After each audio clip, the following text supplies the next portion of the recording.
So Lisa Irlam of Poolmate, fantastic product that's doing so well, and as soon as you launched it sold, it was selling immediately, and you've had sell-out product. What are the three things that you would tell anybody who's developing a product, but just to make sure that they're going to hit the spot of the market? I think you've got to look carefully at your margins.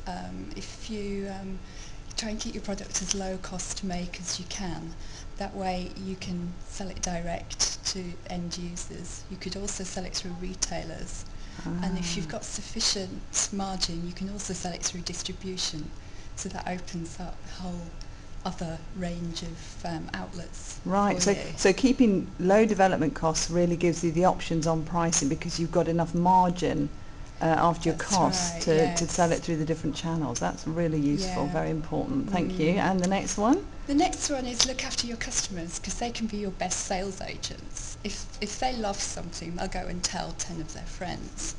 Equally, if they don't and they get bad service, they'll tell them as well. Right. But Is that what you found with Poolmate then? Because I know there's a lot of people talking about Poolmate on the that's net. right, yeah. And we found that if we were offered impeccable customer service and kept them abreast of what was happening, they'd be very forgiving if you were it took a little longer than you hoped for to get product out. Right. And there's always little software issues with electronic products, and we did all we could to fix them as soon as possible, tell the customers exactly what's going on all the time, and they really don't expect that.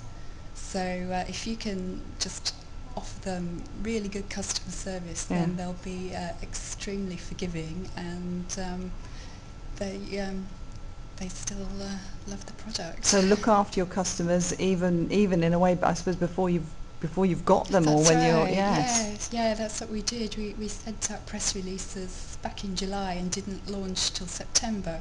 It was a lot later than we'd planned, but keeping these people up to date, they still stayed on board and bought the product when it came out. They didn't get fed up and go away. Right, that's a really good tip. And number 3?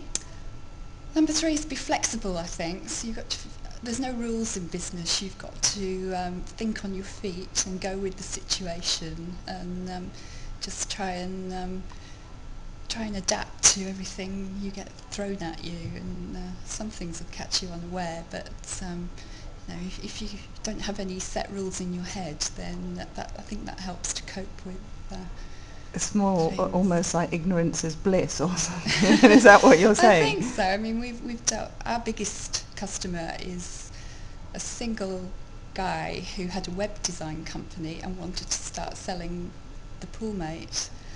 He had no experience in distributing products or selling or anything, but he was just passionate about the product, and he's our biggest customer. He's sold thousands. So he's of selling units. loads through having put up a website then? That's right, yeah. Therein lies a tale. Yeah. We'll have to have more about that in your talk.